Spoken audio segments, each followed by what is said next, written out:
나리, 소인이 딱 보니 관상이 거지상이시네요.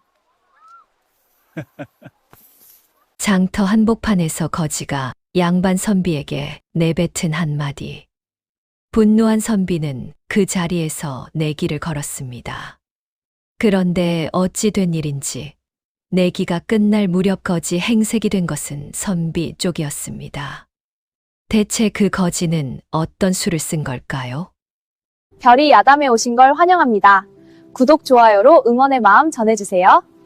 자, 그럼 오늘도 감동적인 옛날 이야기 지금 바로 시작합니다. 옛날 옛적 경기도 수원 땅에 아주 큰 장터가 하나 있었습니다.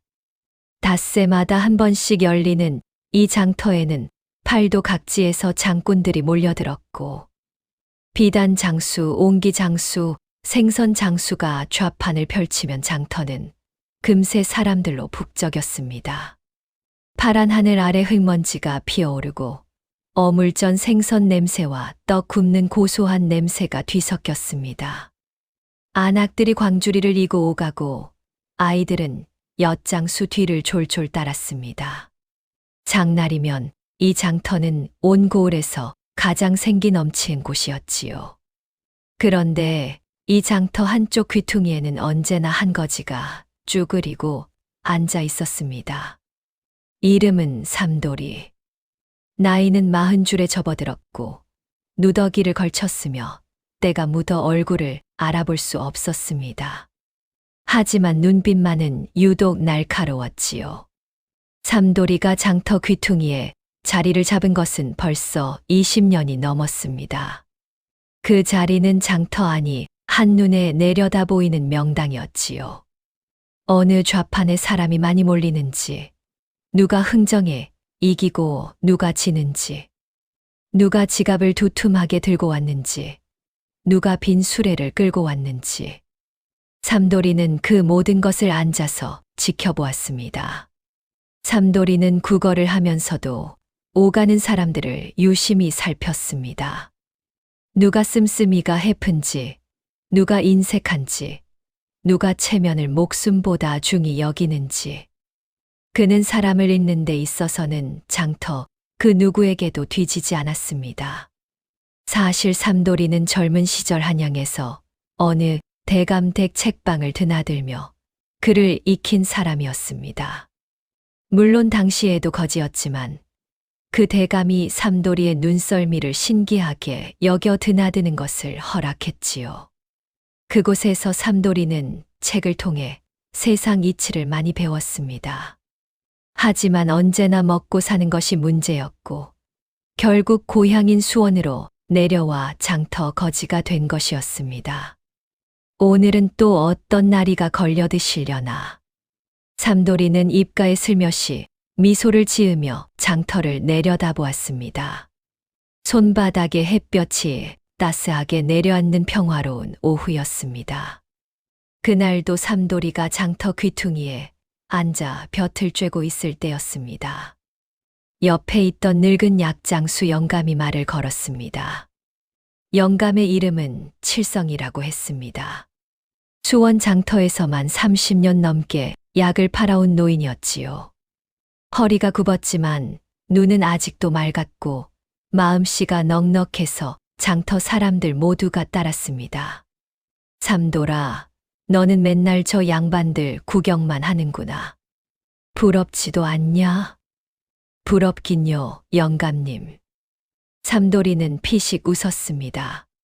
저 양반들 저거 봐요.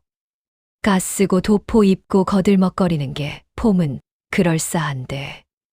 저 체면이라는 게 결국 뭔지 아세요? 뭔데? 남한테 보이려고 쓰는 가면이지요. 체면이란 남이 세워주는 거지 스스로 세우는 게 아닌 법인데. 저 양반들은 그걸 모르거든요. 그러니까 이 삼돌이한테 걸리는 거지요. 영감은 피식 웃으며 고개를 저었습니다. 너 같은 거지가 무슨 수로 양반을 이기겠냐. 두고 보세요, 영감님. 체면을 무기로 쓰는 자는 반드시 체면 때문에 망하는 법이거든요. 영감은 담뱃대를 한 모금 빨며 느긋하게 웃었습니다. 허허. 삼돌아, 너 그 입 하나는 진짜 천금짜리다. 영감님은 항상 그 말씀이세요. 근데 정말이야. 내가 그 꾀를 장사했으면 부자가 됐을 텐데. 삼돌이는 고개를 흔들었습니다. 부자가 뭐가 좋아요, 영감님. 부자가 되면 저도 체면 차리느라 바빠지겠지요. 두 사람이 웃음을 나누는 사이 삼돌이는 다시 장터 쪽으로 시선을 돌렸습니다. 그리고 바로 그때였습니다. 장터 안으로 갓을 빳빳이 세운 선비 한 명이 성큼성큼 걸어 들어오고 있었습니다. 그 선비의 이름은 최서방이었습니다. 수원 고을 변두리에 사는 가난한 선비였지만 자존심 하나만큼은 하늘을 찌를 듯했지요.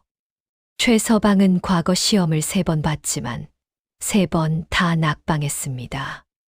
그런데도 스스로는 조선 최고의 학식을 가진 인물이라 믿어 의심치 않았습니다. 내가 낙방한 것은 내 실력이 부족해서가 아니라 시관들의 눈이 어두운 탓이다. 이렇게 우기며 살아온 사람이었습니다. 마을 사람들은 최서방을 두고 이렇게들 말했습니다. 저 양반은 귀는 있는데 귀가 없어. 무슨 소리야? 귀가 2개나 달렸잖아.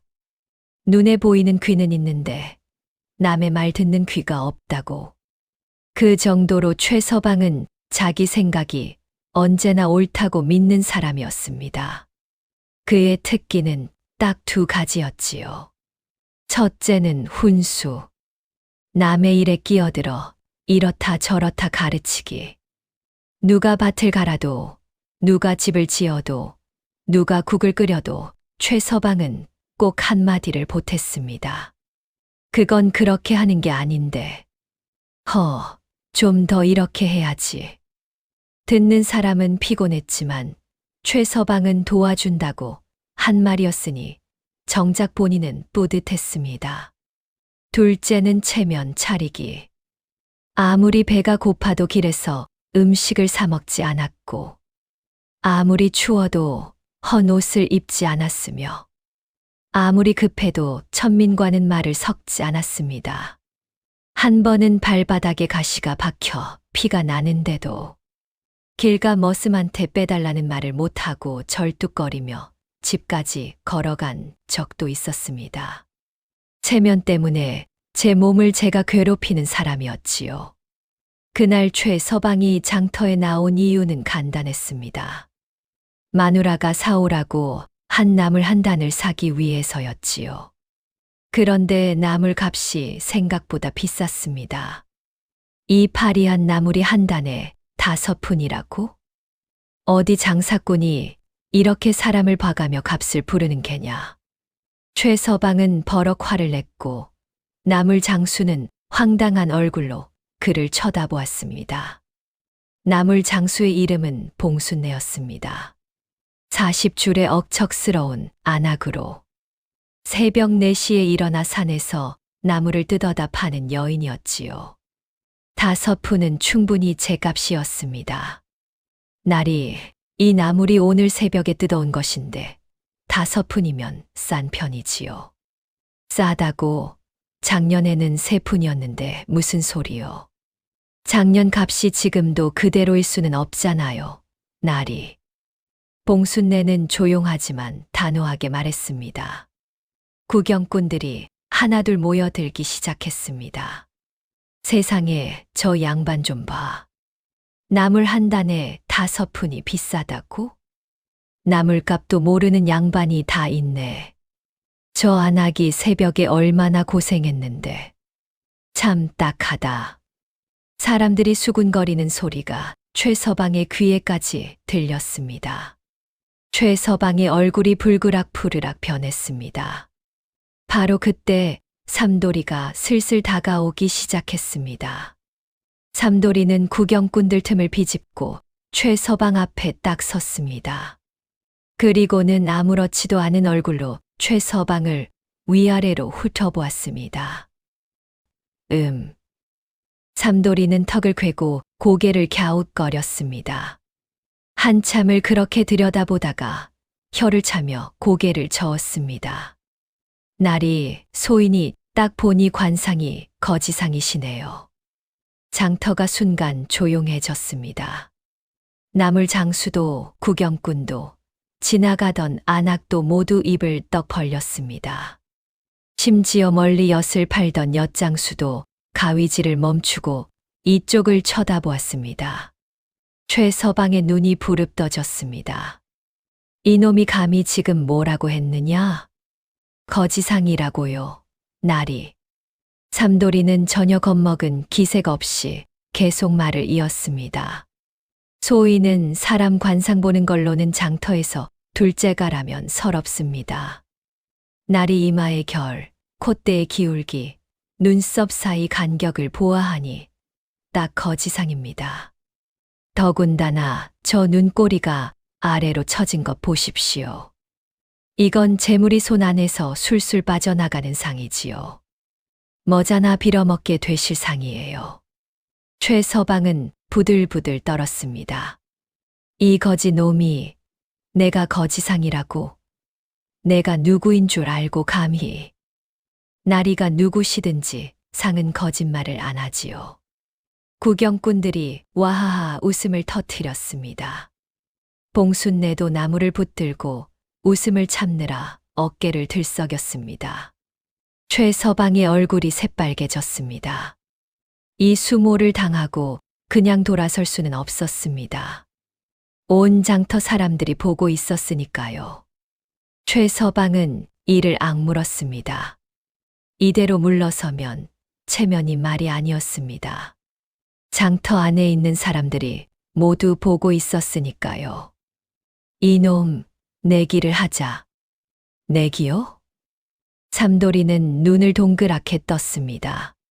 하지만 속으로는 빙그레 웃고 있었습니다. 그렇다. 내가 거지상이 아니라는 걸 증명하겠다. 만약 내가 한 달 안에 거지가 된다면 내 집 전 재산을 내 놈에게 주마.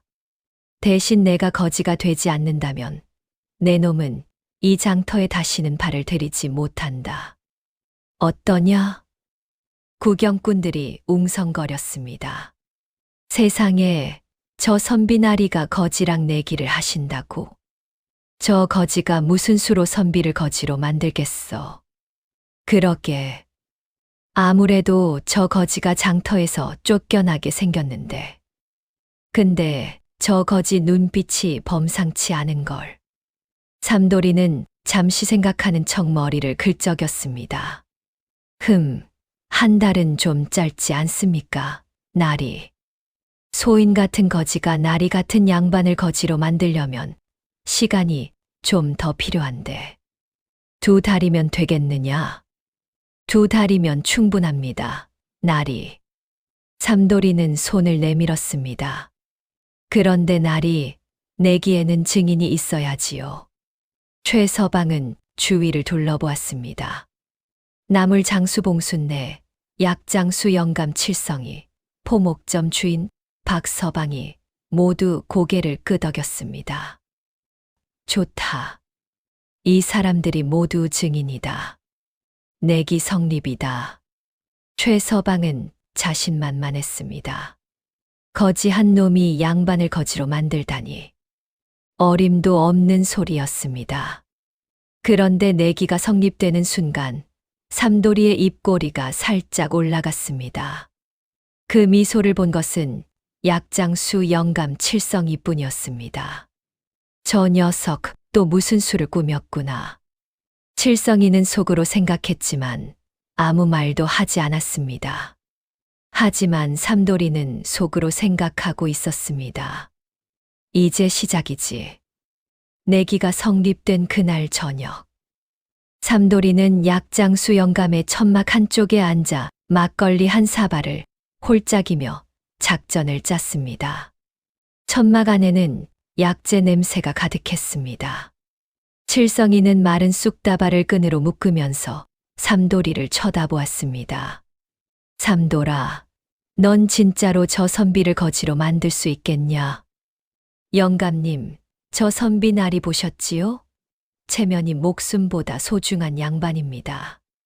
그렇지. 나물 한 단값도 깎으려는 구두쇠이기도 하고. 바로 그겁니다. 삼돌이는 손가락을 하나씩 꼽았습니다. 첫째, 욕심. 저 양반은 남들보다 앞서고 싶어 합니다. 소문 하나만 잘 퍼뜨리면 스스로 주머니를 열 겁니다. 둘째, 허세. 자기가 사실은 잘 모르면서도 아는 척을 합니다. 귀한 물건 앞에서는 체면 때문에 값도 안 따집니다. 셋째, 체면. 남 앞에서 못난 꼴을 보이는 걸 죽기보다 싫어합니다. 이게 가장 무서운 약점입니다. 체면이 흔들리면 스스로 무너지거든요. 이 세 가지를 하나씩 건드리는 세 가지 수를 쓰겠습니다. 영감님만 좀 도와주십시오. 영감은 고개를 끄덕였습니다. 좋아. 이 늙은이가 심심하던 참이었다. 그리고 영감님, 이 내기가 끝나면 소인이 약재 짐 한 달치 날라드리겠습니다. 허허, 그건 말 안 해도 됐는데. 삼돌이는 자리에서 벌떡 일어났습니다. 그럼 내일부터 시작합니다. 밤하늘에는 별이 총총했습니다. 삼돌이는 천막 밖에 서서 그 별들을 올려다보며 작전을 머릿속에 하나씩 정리했습니다. 다음 날 아침, 삼돌이는 장터 안의 사람들을 하나씩 찾아다녔습니다. 나물 장수, 포목점 주인, 국밥 장수, 떡 장수. 삼돌이는 이 사람들과 수십 년째 장터를 같이 누빈 사이였습니다. 삼돌이 형, 이번엔 또 무슨 수작이야? 국밥 장수 덕칠이가 물었습니다. 덕칠이는 25살의 젊은 청년이었습니다. 부모를 일찍 여의고 혼자 국밥 장사를 해온 사람이었지요. 마음씨가 좋아서 장터 거지들에게 국밥을 공짜로 주는 일이 잦았는데 삼돌이도 덕칠이 국밥을 여러 번 얻어먹은 사이였습니다. 덕칠아, 너 저번에 내가 도와줬던 거 기억하지? 내 국밥 소태에 돌이 들어갔다고 원님한테 잡혀갈 뻔했을 때 내가 말 돌려서 살려줬잖아. 기억하지? 기억하고 말고. 형 덕분에 살았지. 그래서 이번에 나 좀 도와줘. 삼돌이는 덕칠의 귀에 대고 속삭였습니다. 덕칠은 처음에는 고개를 갸웃거리다가 점점 눈이 커지더니 마침내 무릎을 탁 쳤습니다. 야, 이거 진짜 기막힌 수다. 내가 도와주고 말고.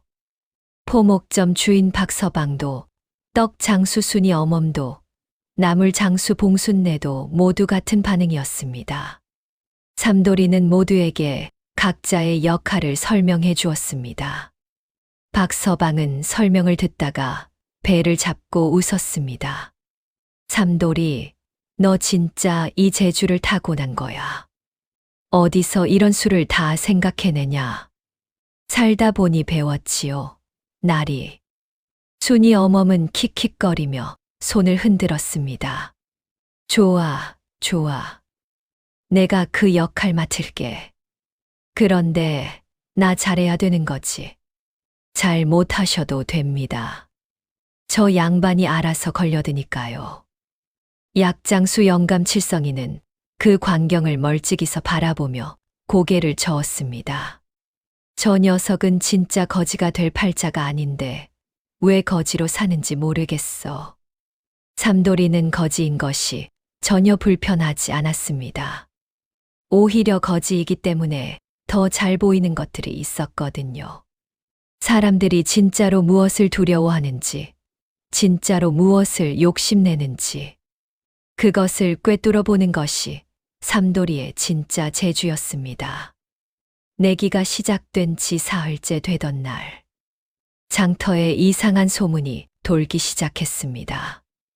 야, 들었어. 수원 남쪽 야산에서 금이 나왔대. 진짜로. 그럼 어떤 농부가 밭을 갈다가 금덩어리를 캤다는데 크기가 주먹만 하대. 소문은 삽시간에 퍼졌습니다. 사실 이 소문을 처음 퍼뜨린 사람은 덕칠이었습니다. 삼돌이가 부탁한 대로였지요. 덕칠이는 국밥을 팔면서 손님들한테 슬쩍슬쩍 말을 흘렸습니다. 아이고, 내가 어디서 들은 말인데 여기서는 비밀인데요. 비밀이라는 말이 붙으면 소문은 10배 빨리 퍼집니다. 사흘이 지나자 소문은 더 부풀려졌습니다. 주먹만 한 게 아니래. 아이 머리통만 하대. 그 농부가 하루아침에 부자가 됐다잖아. 그 야산 이름이 뭐더라? 검은 바위 뒤쪽이래. 벌써 한양 사람들도 내려오고 있다더라. 최서방의 귀에도 이 소문이 들어갔습니다. 최서방은 처음에는 콧방귀를 뀌었습니다. 쓸데없는 소리. 조선 천지의 금이 어디서 나온단 말이냐. 하지만 그날 저녁 또 소문이 들어왔습니다. 이번에는 이웃집 안악이 흥분해서 달려왔지요. 최서방, 그 야산 이미 사람들이 몰려가고 있대요. 벌써 2집이 땅을 사들였다고 하던데요. 포목점 박서방도 어제 땅을 샀다고 하더라고요. 최서방의 귀가 번쩍 열렸습니다. 2집이 이미 땅을 샀다고. 포목점 박서방까지. 포목점 박서방은 장터에서 돈을 제일 잘 아는 사람으로 소문나 있었습니다. 그 사람이 땅을 샀다면 이건 진짜일 수도 있었습니다. 이튿날 아침 최서방은 아무도 모르게 혼자 수원 남쪽 야산을 찾아갔습니다. 가보니 과연 야산 자락에 사람들이 몇 명 모여 있었습니다. 포목점 주인 박서방과 떡 장수순이 어멈도 그 자리에 있었지요. 물론 삼돌이가 미리 부탁해서 세워둔 것이었습니다만 최서방은 알 턱이 없었지요. 어이쿠, 최서방 나리도 오셨네요. 아, 나는 그냥 구경이나 해볼까 해서. 최서방은 태연한 척했습니다. 하지만 눈은 이미 땅바닥을 훑고 있었지요. 저기 저 검은 바위 뒤쪽이래요. 어제 또 금이 나왔다는데. 진짜요? 그럼요. 소인은 이미 저쪽 땅 2떼기를 사두었습니다. 박서방이 자신만만하게 말했습니다. 그러자 순이 어멈도 거들었습니다. 저도 한 떼기 샀어요. 이참에 노후 준비 좀 하려고요. 그런데 날이 이 근처 땅이 점점 올라가고 있어서요. 지금 아니면 늦을 것 같은데. 최서방은 침을 꿀꺽 삼켰습니다. 그날 저녁 최서방은 아내에게 말했습니다.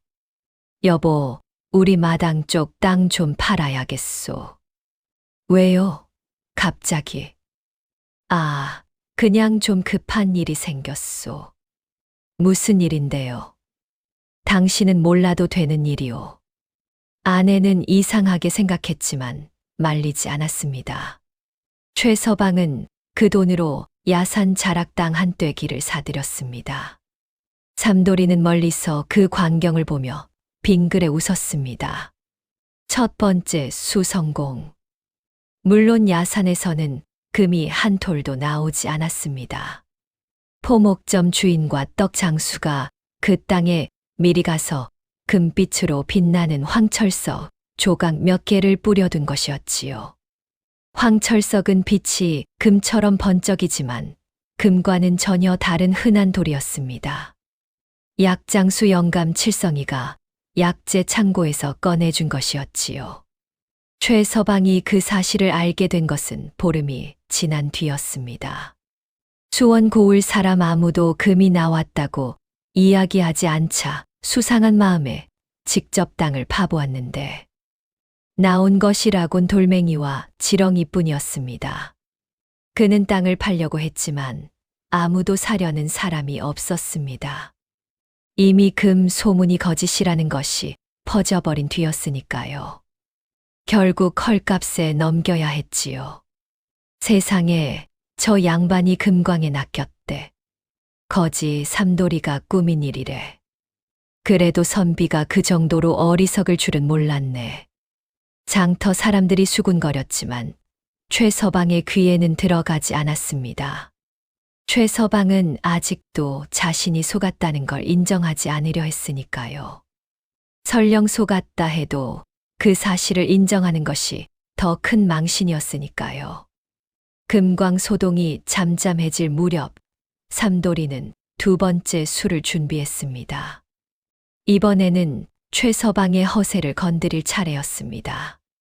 선비란 학식을 자랑하는 사람이고 좋은 문방사오를 갖추는 것이 선비의 체면이었지요. 그 중에서도 벼루는 선비의 품격을 보여주는 물건이었습니다. 어느 날 오후 최서방이 장터를 지나가고 있을 때였습니다. 삼돌이가 느닷없이 앞을 가로막았습니다. 나리. 최서방이 인상을 찌푸렸습니다. 뭐냐, 이놈. 나리, 소인이 아주 귀한 물건을 하나 손에 넣었습니다. 한양 어느 대감댁에서 흘러나온 물건인데 진짜 명품 벼루입니다. 먹을 갈면 금빛이 도는 귀한 물건이지요. 최서방은 코웃음을 쳤습니다. 거지 놈이 무슨 명품 벼루냐. 가짜겠지. 그러시면 한번 보시기나 하세요. 삼돌이가 품에서 꺼낸 것은 꽤 묵직하고 윤기가 흐르는 돌이었습니다. 실제로 크기가 제법 컸고 색이 짙은 남빛이라 언뜻 보기에 그럴싸했습니다. 사실 이것은 약장수 영감 칠성이가 오래전 어디선가 구해두었던 낡은 벼루였습니다. 기름을 충분히 먹여 닦아놓으니 제법 반질반질 윤이 났지요. 진품은 아니었지만 생김새만큼은 꽤 그럴싸했습니다. 최서방은 눈을 가늘게 뜨고 벼루를 살폈습니다. 학식 있는 선비로서 좋은 벼루 하나쯤은 갖고 싶었거든요. 집에 있는 벼루는 깨진 것을 떼워서 쓰는 것이었습니다. 그게 늘 마음에 걸렸지요. 얼마냐? 날이 같으신 분께는 온양해 드리겠습니다. 최서방은 잠시 망설였습니다. 온양이면 적은 돈이 아니었습니다. 더군다나 금광 땅에서 이미 돈을 날린 뒤라 주머니 사정이 좋지 않았지요. 온양은 좀 비싸지 않느냐. 그러시면 어쩔 수 없지요. 소인이 다른 분께 여쭤볼게요. 삼돌이가 막 돌아서려는 찰나 마침 그때 지나가던 포목점 주인 박서방이 끼어들었습니다. 아이고 삼돌이, 그 벼루 아직 안 팔았어. 나도 그 벼루 욕심이 나던데 혹시 나한테 팔아줄 수 있어? 최서방 나리가 안 사시면 소인이 사겠습니다. 최서방의 눈빛이 흔들렸습니다. 경쟁자가 생기자 갑자기 벼루가 더 탐이 났습니다. 박서방이 사고 싶다고 할 정도면 진짜 좋은 물건이 맞겠다 싶었지요. 잠깐, 내가 산다. 최서방은 주머니를 털어 온양을 건넸습니다. 삼돌이는 공손하게 벼루를 건네며 깊이 절을 했습니다. 감사합니다. 나리. 덕분에 오늘 밥을 먹게 생겼습니다. 최서방은 벼루를 품에 안고 의기양양하게 걸었습니다. 온양이 아깝다는 생각은 어느새 사라지고 이 벼루로 글을 쓰면 얼마나 멋질까 하는 생각만 가득했습니다. 그날 저녁 최서방이 집에 와서 벼루를 물로 닦아보니 윤기가 흐르는 줄 알았던 표면이 사실은 기름을 발라놓은 것이었습니다. 물로 씻자마자 기름기가 씻겨 나가더니 평범한 돌덩어리가 드러났습니다. 먹을 갈아보니 먹이 곱게 갈리지도 않았지요. 이놈의 거지가. 최서방은 장터로 달려갔지만 삼돌이는 이미 어디론가 사라진 뒤였습니다. 박서방은 못 본 척 고개를 돌렸고 구경꾼들이 킥킥거리는 소리가 사방에서 들렸습니다. 두 번째 수성공. 멀리서 삼돌이가 혼자 중얼거렸습니다. 이제 내기 기간이 보름도 채 남지 않았습니다. 최서방은 금광 땅 손실에 가짜 벼루까지 사버린 탓에 주머니가 많이 가벼워져 있었습니다. 하지만 아직도 거지가 되기에는 멀었습니다. 집도 있고 밥도 먹고 있었으니까요. 삼돌이는 세 번째 술을 꺼냈습니다. 이번에는 방식이 달랐습니다. 돈으로 건드리는 것이 아니었습니다. 직접 건드리는 대신 최서방 스스로 무너지게 만들 작정이었지요. 체면이라는 것은 남이 훼손할 수도 있지만 자기 스스로 훼손할 때 가장 치명적이었습니다. 어느 날 오후 최서방이 장터 근처 주막에 들어갔습니다. 배가 많이 고팠지만 돈이 얼마 남지 않아 국밥 한 그릇만 시켰습니다. 덕칠이가 운영하는 그 주막이었습니다. 덕칠이는 모른 척하며 국밥을 내왔지요. 그런데 마침 그 주막 안에 동네 선비 셋이 앉아 있었습니다.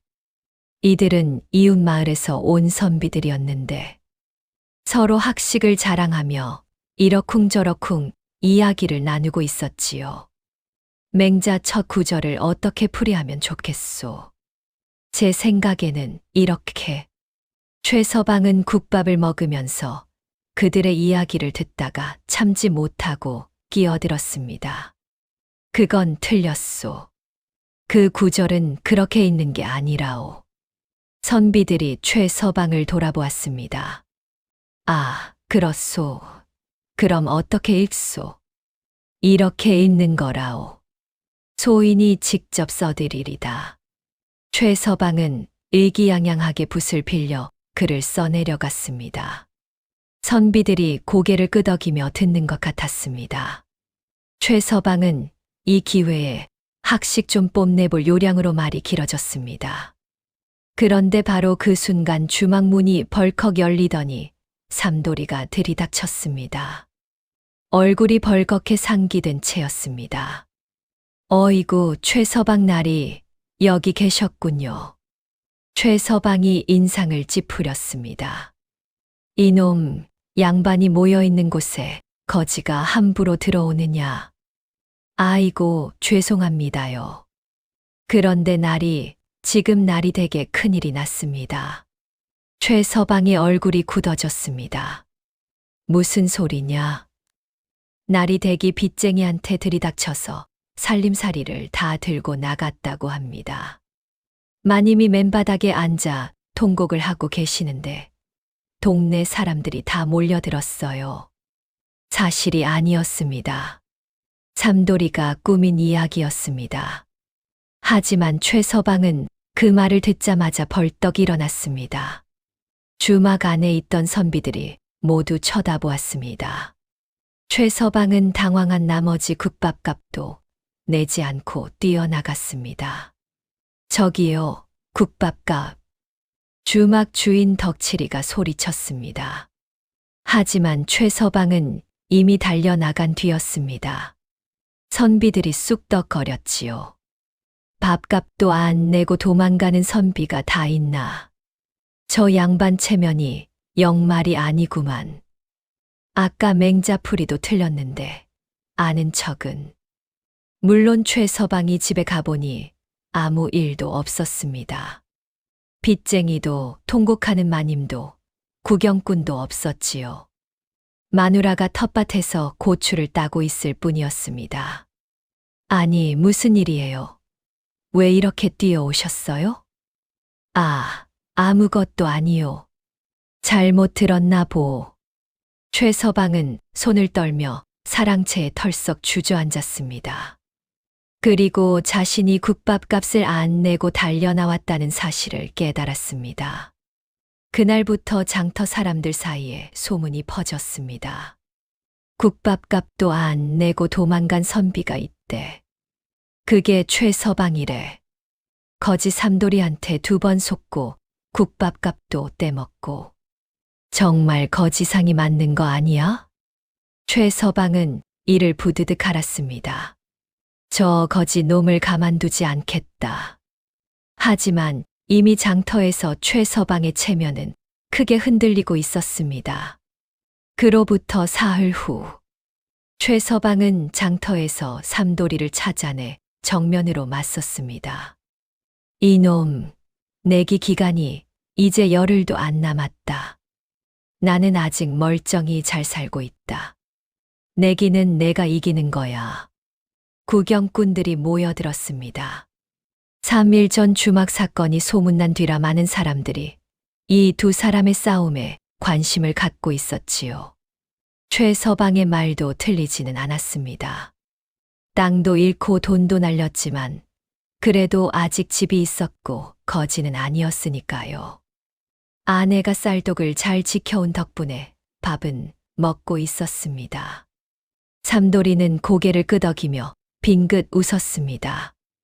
나리 말씀이 맞습니다. 아직 열흘이 남았지요. 내 놈이 진다는 걸 인정하는 거냐? 소인이 인정하면 나리가 기분이 좋으시겠지요. 하지만 소인은 아직 포기하지 않았습니다. 최서방은 코수슴을 쳤습니다. 어림없는 소리. 앞으로 열흘 안에 내가 어떻게 거지가 된단 말이냐. 두고 보자. 최서방은 의기양양하게 돌아섰습니다. 구경꾼들도 고개를 끄덕였습니다. 그래, 아무리 거지 삼돌이가 꽤 많아도 열흘 만에 선비를 거지로 만들 수야 없지. 삼돌이가 이번엔 졌나 봐. 그러게 장터에서 쫓겨나게 생겼는데. 삼돌이는 그 말들을 다 들으면서도 표정 하나 바꾸지 않았습니다. 하지만 삼돌이는 그 뒷모습을 보며 생각했습니다. 진짜 수는 이제부터입니다. 나리. 앞에 세 수는 다 예행 연습이었습니다. 그날 저녁 최서방은 기분이 좋아서 막걸리 2잔을 마셨습니다. 이제 열흘만 버티면 그 거지 놈을 장터에서 영원히 쫓아낼 수 있었습니다. 가짜 금광에 속은 것도, 가짜 벼루를 산 것도, 국밥값 사건도. 열흘만 버티면 다 웃어 넘길 수 있는 일이 될 터였습니다. 그날 밤 최서방은 오랜만에 깊이 잠들었습니다. 하지만 삼돌이는 그날 밤 약장수 영감과 함께 아주 오래, 아주 조용히 이야기를 나눴습니다. 영감님, 이제 진짜 술을 쓸 때가 됐습니다. 영감이 눈썹을 치켜 올렸습니다. 지금까지 한 게 가짜 수였냐? 그건 앞놀이였지요. 저 양반 주머니를 조금 가볍게 한 것뿐입니다. 진짜는 지금부터입니다. 무슨 수냐? 저 양반에게 진짜 빚이 있습니다. 영감님. 여기저기서 조금씩 빌려 쓴 돈이 합치면 꽤 됩니다. 그걸 한 사람이 한꺼번에 받아낸다면 저 양반은 감당이 안 되지요. 영감이 천천히 고개를 끄덕였습니다. 그런데 그걸 어떻게 한 사람 손에 모으겠냐? 한양에 박대감이라는 분이 계십니다. 돈 굴리는 것으로는 팔도에서 소문난 분이지요. 소인이 그 댁 집사 나리를 압니다. 저 양반 빚 문서들을 사들이면 이익이 된다고 빚짓만 하면 됩니다. 영감은 잠시 생각에 잠겼습니다. 삼돌아, 그건 좀 독하지 않냐? 영감님, 소인이 내기를 걸었습니다. 저 양반이 먼저 덤볐고요. 하지만 마지막에 저 양반이 진짜 거지가 되게 할 생각은 없습니다. 압박을 가해서 스스로 고개를 숙이게 만드는 것입니다. 영감은 한참 삼돌이를 바라보다가 고개를 끄덕였습니다. 좋아. 그 집사 나리가 누구냐? 다음 날 아침, 최서방에게 이상한 손님이 찾아왔습니다. 한양에서 왔다는 포졸 복장의 사내둘이었지요. 최서방 댁이 여기요? 그렇소만 무슨 일이요? 한양 거부 박 대감께서 댁에 빈 문서를 사들이셨다고 하십니다. 이달 안에 갚지 못하면 집을 내놓으셔야 한다고요. 최 서방의 얼굴이 새하얗게 질렸습니다. 그게 무슨 소리요? 내 빚을 박 대감이 사들였다고? 사내들이 문서를 내밀었습니다. 거기에는 최 서방이 여기저기서 빌린 빚들이 낱낱이 적혀 있었습니다. 쌀 2섬값, 옷감 외상값, 이웃집 돈 2냥, 친척한테 빌린 3냥. 하나하나는 작았지만 다 합치니 꽤 되었습니다. 그리고 그 빚들이 이제 한꺼번에 박 대감 손에 들어간 것이었지요. 포졸들이 돌아가고 최 서방은 마루에 털썩 주저앉았습니다. 이달 안에 이 많은 돈을 어디서 구한단 말이오? 아내가 물었습니다. 여보, 무슨 일이에요? 아무것도 아니요. 최 서방은 아내에게도 말하지 못했습니다. 체면 때문이었지요. 그날 오후 최 서방은 돈을 구하러 이리저리 뛰어다녔습니다. 친척집을 두드렸지만 모두 고개를 저었습니다. 요즘 저도 형편이 어려워서요. 저는 드릴 돈이 없습니다. 아이고 형님, 저도 지금 빠듯해서요. 장터에 아는 상인들을 찾아갔지만 마찬가지였습니다. 사실 삼돌이가 미리 한마디씩 해두었기 때문이었습니다. 최 서방 나리가 돈 빌리러 오시거든 없다고 하세요. 그 양반 지금 형편이 엉망이라 갚을 수가 없을 거예요. 여러분도 손해보시기 싫으시면요. 최 서방이 발이 닳도록 돌아다니는 동안 삼돌이는 장터 귀퉁이에 앉아 먼 산을 바라보았습니다. 마음이 편하지는 않았습니다. 내기니까 하는 것이었지만 저 선비 나리가 진짜로 집을 잃게 되면 어쩌나 싶었습니다. 조금만 더 버티면 스스로 무릎을 꿇을 것이다. 사흘이 지났습니다. 최 서방은 살림살이를 팔기 시작했습니다. 장롱, 솥, 의거리. 닷새가 지났습니다. 마당에 나무 울타리를 뽑아서 팔았습니다. 1회가 지났습니다. 마누라의 비녀를 팔았습니다. 여보, 비녀가 없어졌네요. 잃어버렸소. 최 서방은 아내의 눈을 마주치지 못했습니다. 장터 사람들이 수군거리기 시작했습니다. 최 서방이 살림을 처분하고 있대. 집도 곧 넘어가게 생겼다더라.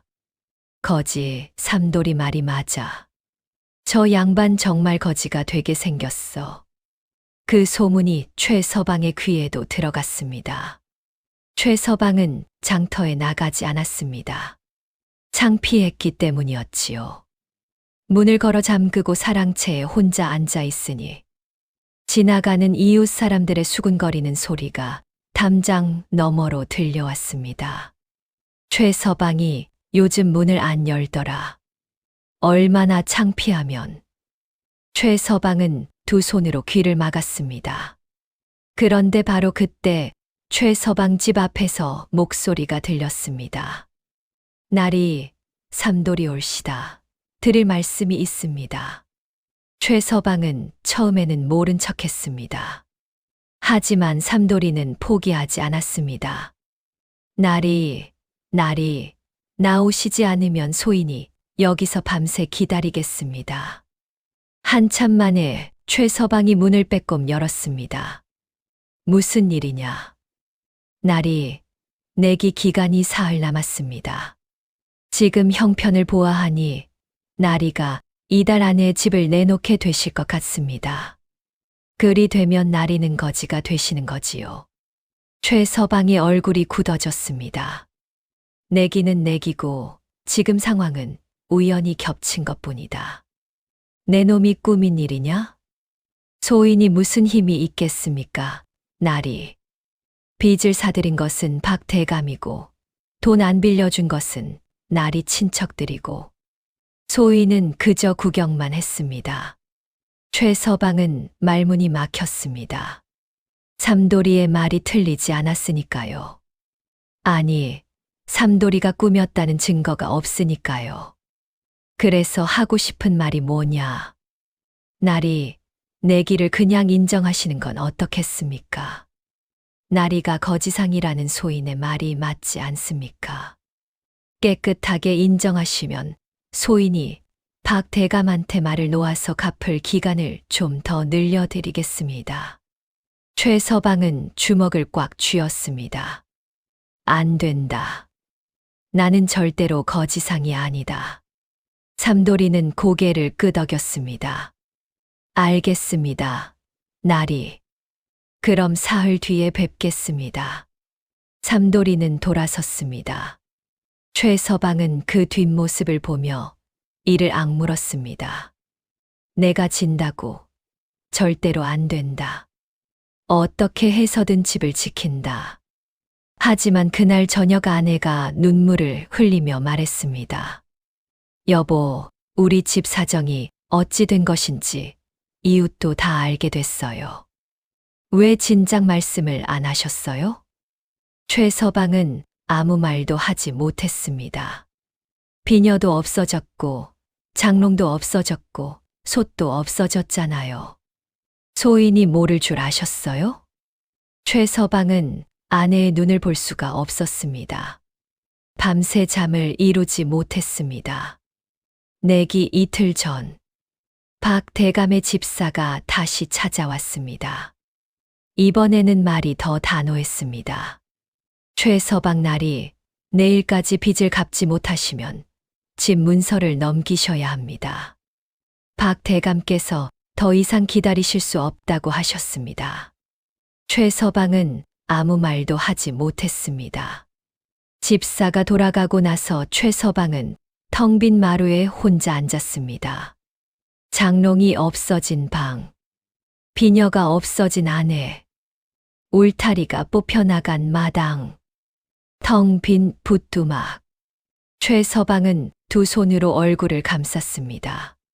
처음에는 분노가 치밀었습니다.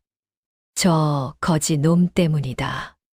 저 놈을 잡아다 혼을 내야 한다. 하지만 조금 있으니 분노가 사그라들었습니다. 사실 이 상황이 전부 삼돌이 때문만은 아니었으니까요. 금광 땅에 욕심낸 것도 자신이었고, 가짜 벼루를 산 것도 자신이었고, 국밥값 안 내고 도망간 것도 자신이었고, 아내에게 솔직하게 말하지 못한 것도 자신이었습니다. 내가 어쩌다 이렇게 됐단 말이냐. 그 순간 아내의 목소리가 들렸습니다. 여보. 돌아보니 아내가 작은 보자기 하나를 들고 서 있었습니다. 얼굴에는 눈물 자국이 말라 있었습니다. 하지만 눈빛은 차분했습니다. 이것밖에 없어요. 친정에서 받아온 폐물인데 이것 팔면 빚 조금은 갚을 수 있을 거예요. 보자기 안에는 은비녀 하나와 놀이개 하나가 들어 있었습니다.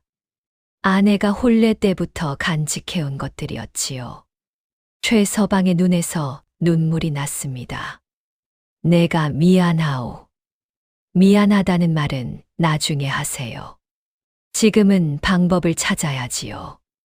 최서방은 그날 밤 처음으로 속내를 털어놓았습니다.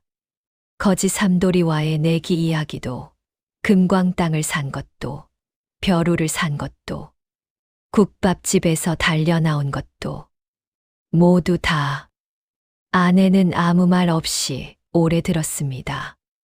그리고 한참 뒤에 조용히 말했습니다. 그 거지 삼돌이가 당신보다 훨씬 영리하네요.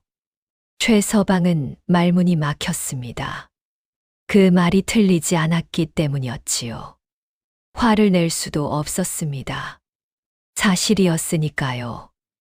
내일 그 거지를 만나세요. 그리고 솔직하게 말씀하세요. 내가 거지한테 고개를 숙여야 하오? 체면이 밥이에요, 여보? 그 한마디가 최서방의 가슴에 비수처럼 꽂혔습니다. 체면이 밥이냐.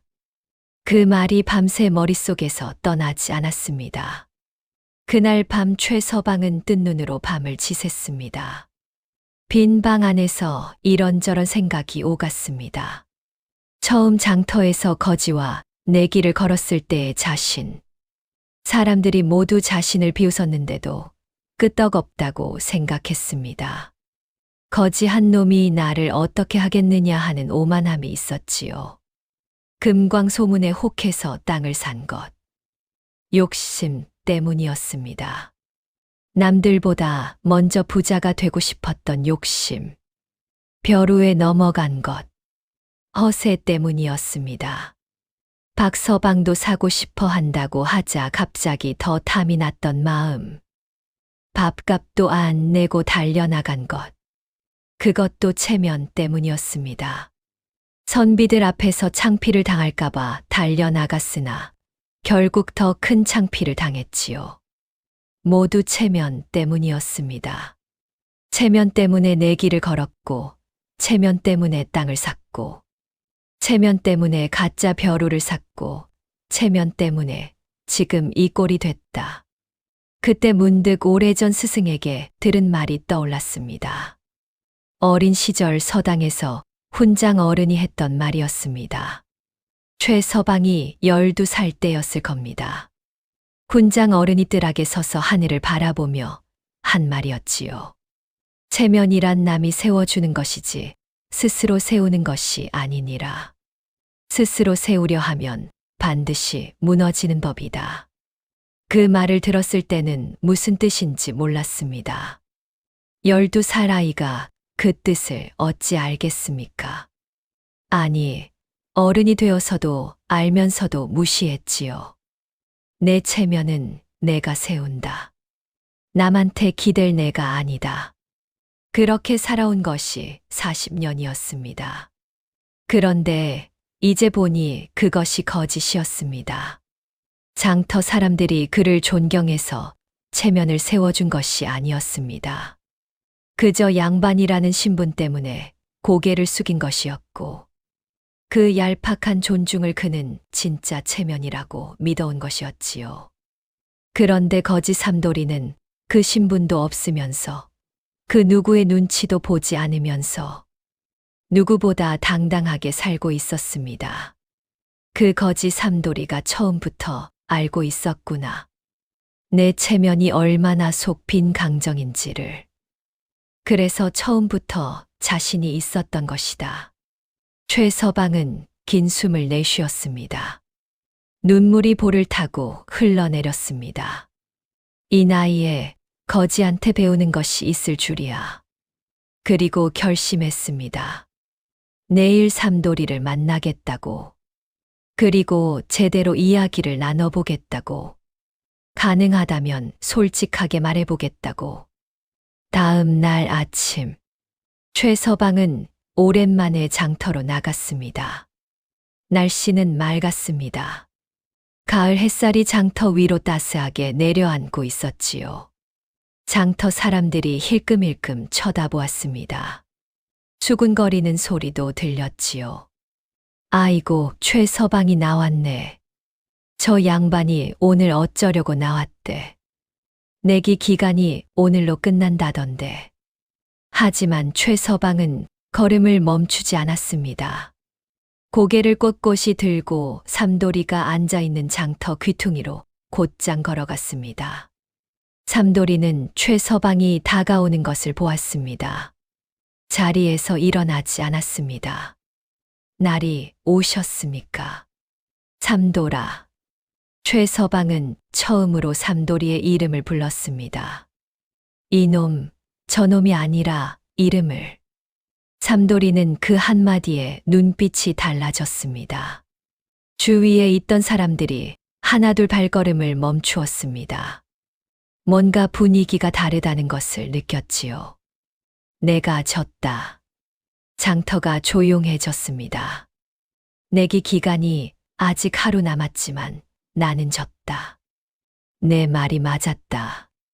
나는 거지상이 맞았다.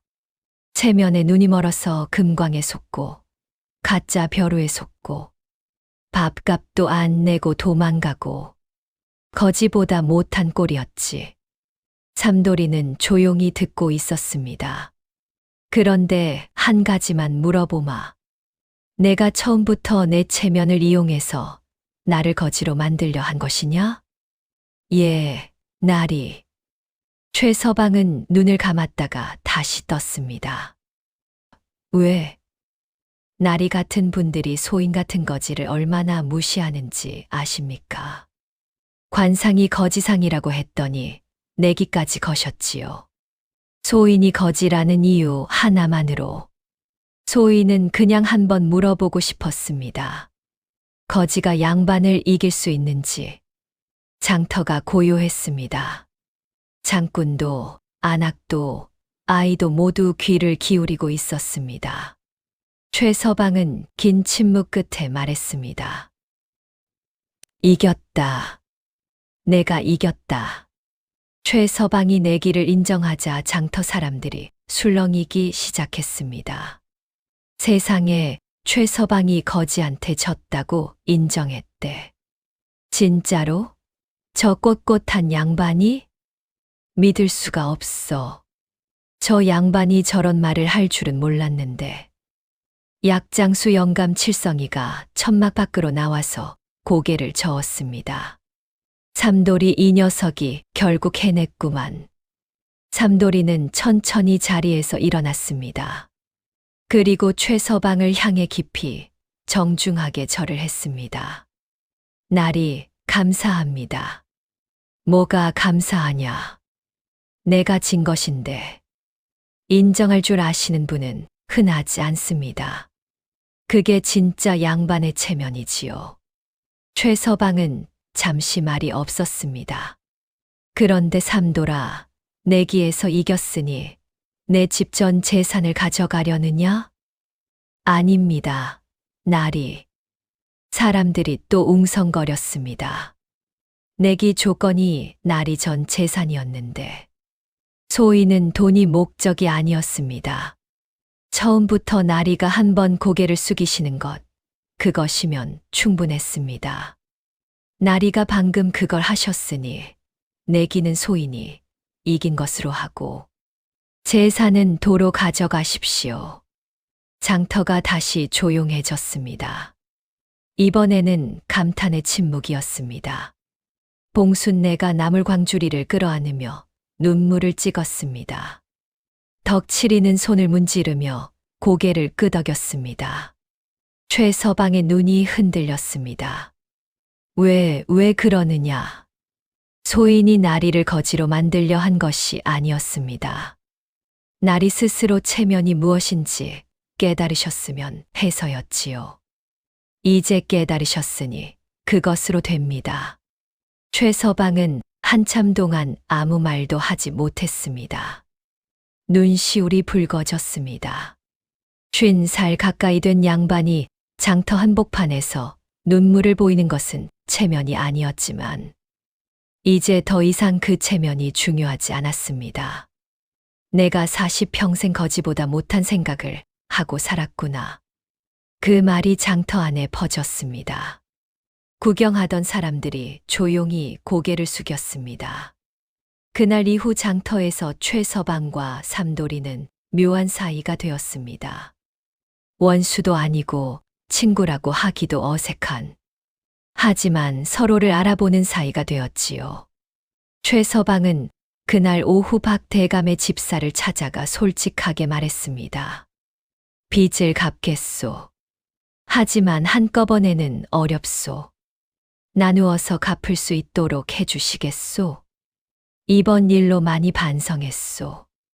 허황된 욕심은 다시 부리지 않겠소. 집사는 잠시 생각하다가 고개를 끄덕였습니다. 박 대감께서도 무리하게 받아낼 생각은 없으셨습니다. 사실 빈 문서를 사드릴 때부터 대감께서는 이 선비를 망하게 하려는 것이 아니라 스스로 깨닫게 하려는 뜻이셨다고 하십니다. 그 선비가 진심으로 고개를 숙이면 기간을 넉넉히 잡아주라고 미리 말씀하셨습니다. 최서방은 놀랐습니다. 박 대감께서 처음부터 그런 뜻이셨다고요? 예. 대감께서는 세상에 그런 선비가 많다고 하셨습니다. 체면에 눈이 멀어 제 발로 구렁텅이에 빠지는 사람들이요. 삼돌이라는 거지가 그걸 가르쳐 줄 수 있다고 보신 것이지요. 최서방은 잠시 멍하니 서 있다가 쓴웃음을 지었습니다. 그 녀석이 끝까지 판을 짠 것이로구나. 집으로 돌아온 최서방은 아내에게 말했습니다. 여보, 이제 우리 제대로 살아봅시다. 내가 그동안 체면 때문에 우리 살림을 많이 망쳤소. 앞으로는 모르면 모른다 하고 없으면 없다 하겠소. 이제라도 아셨으면 됐지요. 아내는 담담하게 웃었습니다. 그 웃음이 최서방에게는 어느 때보다 고마웠습니다. 한편 삼돌이는 그날 이후 장터에서 조금 달라진 모습을 보였습니다. 예전처럼 사람들을 속이는 일을 하지 않았습니다. 대신 약장수 영감, 칠성이의 천막을 도우며 허드레시를 했지요. 약재를 씻고 다발을 묶고 손님들에게 약을 내오는 일이었습니다. 어느 날 칠성이 영감이 물었습니다. 삼돌아, 이제 그 재주 안 쓰냐? 잠깐 쉬고 있습니다, 영감님. 왜? 최서방한테 무슨 감화라도 받았냐? 삼돌이는 피식 웃었습니다. 감화는요. 그냥 한번 정직하게 살아보는 게 어떤가 싶어서요. 20년 넘게 꾀를 쓰며 살았더니 저도 좀 피곤하더라고요, 영감님. 칠성이는 고개를 끄덕이며 삼돌이 등을 탁 쳤습니다. 그래, 그게 맞는 말이다. 꾀도 오래 쓰면 독이 된다. 보름쯤 지났을 때였습니다. 최서방이 장터에 나타나 삼돌이를 찾았습니다. 삼돌아, 날이 무슨 일이십니까? 나한테 일거리가 하나 생겼다. 수원 가명에서 장부 기록하는 일인데 글 아는 사람이 필요하다. 내가 나서보려 하는데 내 도움이 필요하다. 소인이 어떻게 도움이 되겠습니까? 가명의 서리 나리가 내 지인인데 추천을 받으려면 보증인이 하나 있어야 한다. 장터에서 나를 아는 사람을 데려오면 된다는데 장터에서 나를 제일 잘 아는 사람이 너더구나. 삼돌이는 눈이 커졌습니다.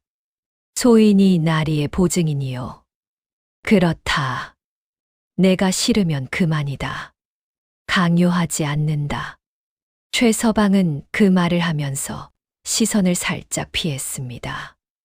이것도 부탁이고 부탁을 하려면 체면을 내려놓아야 하는 것이었으니까요. 아직 완전히 익숙하지는 않았지만 그래도 말은 할 수 있었습니다. 아닙니다. 삼돌이는 자리에서 일어났습니다. 가겠습니다. 나리. 장터 사람들이 그 광경을 바라보았습니다. 갓쓴 선비와 낡은 무명의 거지가 나란히 걸어가는 모습이었지요. 세상에 저것 좀 봐. 저 두 사람이 나란히 걷는 거 처음 보는데 어쩌다 저렇게 됐대. 글쎄, 사람 일은 모르는 거지.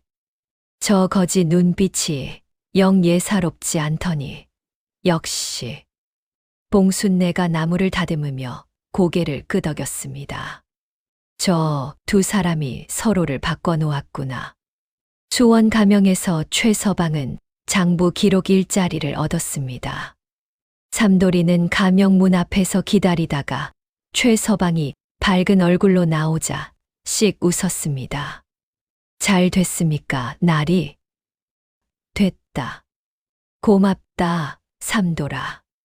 최서방이 처음으로 삼돌이에게 고맙다고 말했습니다. 진심이 담긴 말이었습니다. 삼돌이는 그 말을 듣고 돌아서서 혼자 중얼거렸습니다. 체면이 밥은 아니지만 고마운 말 한마디는 밥보다 낫구나. 그리고 삼돌이는 처음으로 가슴이 따뜻해지는 것을 느꼈습니다. 20년 넘게 장터에서 꾀를 쓰며 살아오면서 한 번도 느껴보지 못한 온기였습니다. 세월이 흘렀습니다. 수원 가명에서 장부 기록 일을 시작한 최서방은 성실하게 일했습니다. 체면을 내려놓고 나니 오히려 일이 손에 잘 잡혔습니다. 모르는 것은 모른다고 했고 실수는 실수라고 인정했습니다. 아랫사람에게도 배울 것이 있으면 기꺼이 배웠습니다. 그러자 주변 사람들이 하나둘 그를 진심으로 믿고 따르기 시작했습니다. 1년이 지나자 최서방은 가명 안에서 성실하기로 소문이 났습니다. 3년이 지나자 가명에서 없어서는 안 될 사람이 되어 있었습니다. 사람들은 그를 부를 때 이제 최서방이 아니라 최날이라고 불렀습니다. 빚도 조금씩 갚아 나갔습니다. 아내는 직접 텃밭을 일구고 바느질 품을 팔아 살림에 보탰습니다. 허리띠를 졸라매는 날들이었지만 두 사람 사이는 그 어느 때보다 가까웠습니다. 최서방이 가끔 아내에게 말했습니다. 여보, 저 거지가 날 살렸소.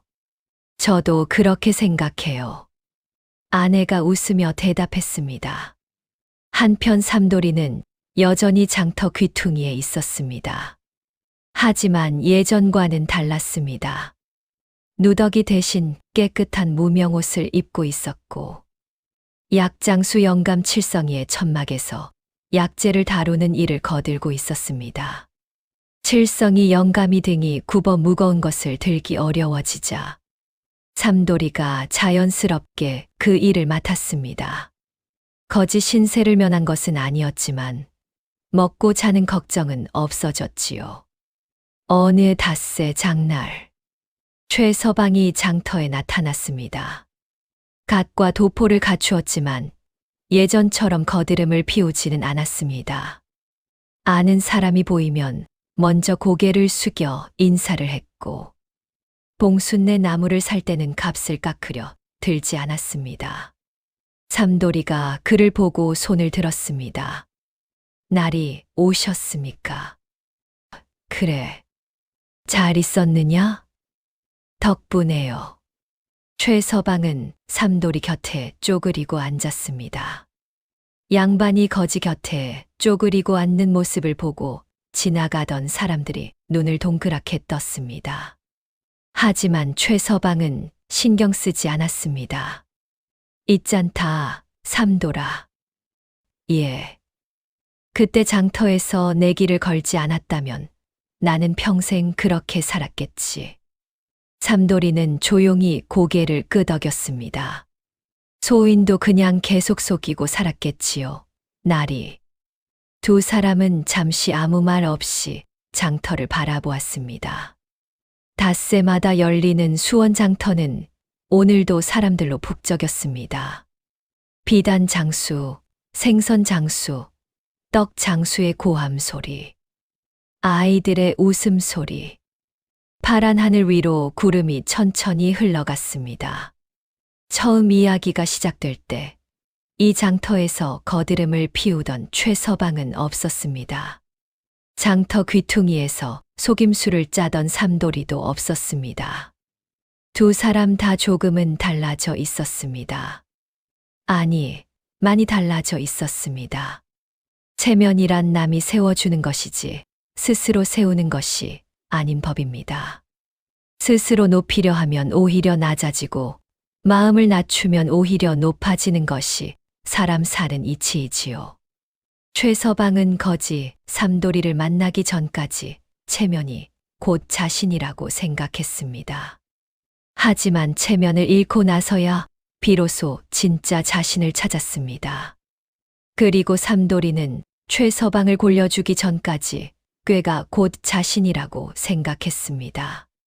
하지만 진심을 나누고 나서야 비로소 따뜻함이 무엇인지 알았습니다. 장터 거지 삼돌이는 선비 최서방을 거지로 만들려 한 것이 아니었습니다. 체면이라는 허울 뒤에 숨어있던 진짜 자신을 마주하게 해준 것이었습니다. 그리고 최서방은 그 마주침 덕분에 비로소 진짜 체면이 무엇인지 알게 되었습니다. 체면이 밥은 아닙니다. 하지만 진짜 체면은 밥보다 더 오래 사람을 배부르게 합니다. 다음 영상을 빠르게 만나보시려면 구독과 좋아요를 눌러주세요. 별이 아담의 더 재미있는 영상들도 함께 해주세요. 지금 어디에서 듣고 계신지 댓글로 남겨주시면 계시는 곳에 행복을 가득 보내드리겠습니다. 감사합니다.